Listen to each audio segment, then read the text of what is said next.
Kan banyak lawyer berantem ya, antar pengacara berantem. Tapi kalau mereka nggak berantem, kadang-kadang mereka kayaknya bukan pengacara kalau nggak berantem kan. Tapi sebaiknya pengacara itu mendamaikan, membuat posisi wibawa tinggi, hukumnya jadi bagus kan, itu tujuannya kan penegak hukum kan. Kalau ini kan kadang-kadang saling menjatuhkan begitu. Teman yang sempat viral itu Dr. Rasman Rarik Nasution akhirnya dijemput terkait PK-nya tidak dikabulkan, dan dengan ditunggu-tunggu akhirnya kemarin jaksaan sudah menetapkan dia limpahkan ke Cipinang. Melihat itu gimana? Ya, jadi Rasman ini kan sudah diputus bersalah, dihukum 1,5 tahun, gitu, 18 bulan dia sudah diputus begitu. Dia mengajukan peninjauan kembali, tapi peninjauan kembali itu kan belum ada putusan, tapi kasasi sudah inkrah. Jadi begini, peninjauan kembali itu tidak menghalangi jalannya eksekusi putusan inkrah. Jadi Rasman ini memang ketika sudah diputus inkrah dan pihak kejaksaan sudah dapat risalah putusan kasasinya, kejaksaan itu harus melakukan eksekusi real terhadap Rasman untuk menjalani hukuman yang sudah diputus. Nah, itu sudah berjalan, memang pakemnya begitu. Jadi prosedurnya begitu. Jadi kejaksaan kemudian menjemput Rasman, atau Rasman dipanggil datang sendiri ke wilayah kejaksaan untuk kemudian dia dihadapkan ke kejaksaan untuk dieksekusi.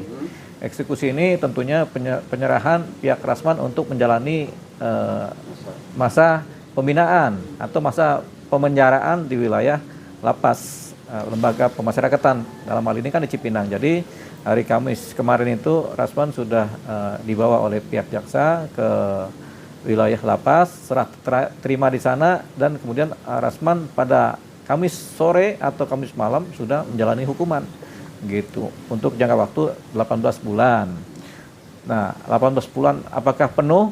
Nah, itu tergantung dari kondit Rasman nanti di wilayah lapas. Kalau konditnya baik, dia mengikuti pembinaan secara baik, mungkin setelah 2/3 menjalani masa hukuman ada yang namanya bersyarat, bebas bersyarat, atau dia kemudian tidak lagi menjalani hukuman setelah 2/3 dari masa hukuman dia jalankan gitu. Tapi kalau kondisinya buruk, dia bisa menjalani masa hukuman secara full, secara penuh selama 18 bulan.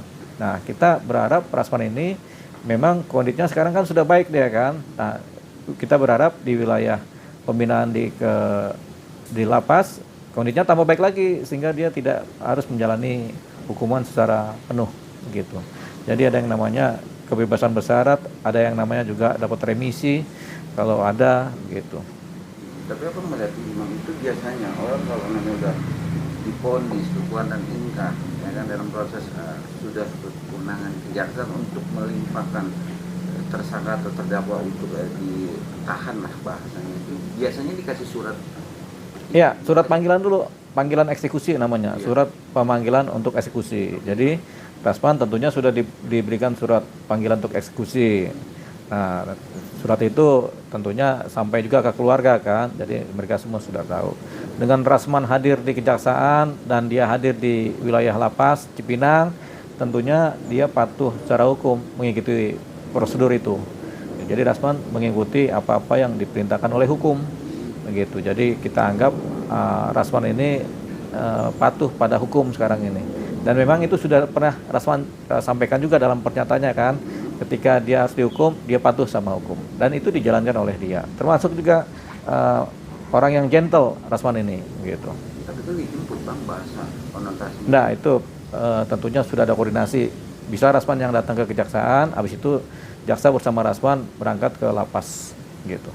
Bang, ini kan masih dikatakan konteks dari pro kontranya dia juga atau pasal yang dikenakan sebagai avokat saat itu mendampingi Iklim Hakim. Saat ini juga belum ada sorotan bahwa dia ditahan atau tidak. Dia sudah ditahan Iklim Hakim, sudah menjalani proses hukum. Rasman juga sekarang menjalani proses hukum.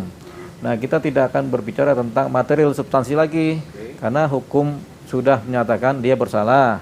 Sudah hukum menyatakan dia kemudian diputus bersalah, harus menjalani hukuman. Jadi udah sampai ke taraf sana, formalnya. Nah, substansinya nggak bisa lagi kita utak-atik gitu. Kita anggap memang hakim sudah memutus demikian gitu. Tapi kan dengan dia kedatang ke Mahkamah Agung kemarin terakhir saya detik-detik sebelum dia Rasman datang ke Mahkamah Agung minta maaf. Iya, Ya. Mahkamah Agung. Iya, dia minta maaf atas kegaduhan yang dia buat pada waktu sidang-sidang yang berjalan di pengadilan negeri kan. Jadi dia minta maaf, terutama dia minta maaf dalam kaitannya dengan kegaduhan, dan yang kedua dalam kaitannya dengan dia punya izin advokatnya dibekukan. Jadi dia minta maaf untuk itu, supaya kalau bisa izinnya diterbitkan kembali gitu. Tapi ngaruh sih Bang dengan proses itu, walaupun dia saat ini memang dibekukan, akhirnya dia juga ditahan, itu nggak ada ngaruh Bang? Ya, nggak ada kaitannya. Itu kan sebenarnya nggak ada kaitannya, tapi punya nilai paralel gitu. Kebersamaan secara bersamaan dia minta maaf supaya izin dibekukan, secara bersamaan dia kemudian dihukum, di penjara, dimasukkan ke lapas bersamaan. Jadi kita tunggu kisah tentang Rasman ini setelah 1 tahun ke depan gitu, karena ketika dia di lapas nggak ada yang bisa mencari tahu dia bagaimana hidupnya, bagaimana keadaannya. Tapi percayalah, kalau Rasman di lapas itu kondisi dia makin baik-baik saja. Tapi kita nggak akan mendengar cerita-cerita tentang Rasman atau dia bagaimana berbicara di wilayah publik, karena dia sedang ditahan atau sedang mengikuti masa penjara begitu. Tapi kan juga jadi sorotan yang melaporkan dan akhirnya dia jadi tersangka, terdakwa dan akhirnya. Ya, yang melaporkan kan Hotman Paris. Hotman Paris juga sudah menyatakan demikian, Rasman ditahan. Tentu ada kegembiraan dari Hotman Paris, ada wilayah-wilayah kelegaan, kehebatan, wilayah kekuatan yang dia miliki kan, dia sampaikan kepada publik. Itu biasa aja. Tapi Bang sebagai dikatakan sejawat lah, disayangkan nggak sih Bang dengan banyak Ya, kita lawyer? menyayangkan banyak lawyer berantem ya, antar pengacara berantem. Tapi kalau mereka nggak berantem, kadang-kadang mereka kayaknya bukan pengacara kalau nggak berantem kan. Tapi sebaiknya pengacara itu mendamaikan, membuat posisi wibawa tinggi, hukumnya jadi bagus kan, itu tujuannya kan penegak hukum kan. Kalau ini kan kadang-kadang saling menjatuhkan begitu. Oke.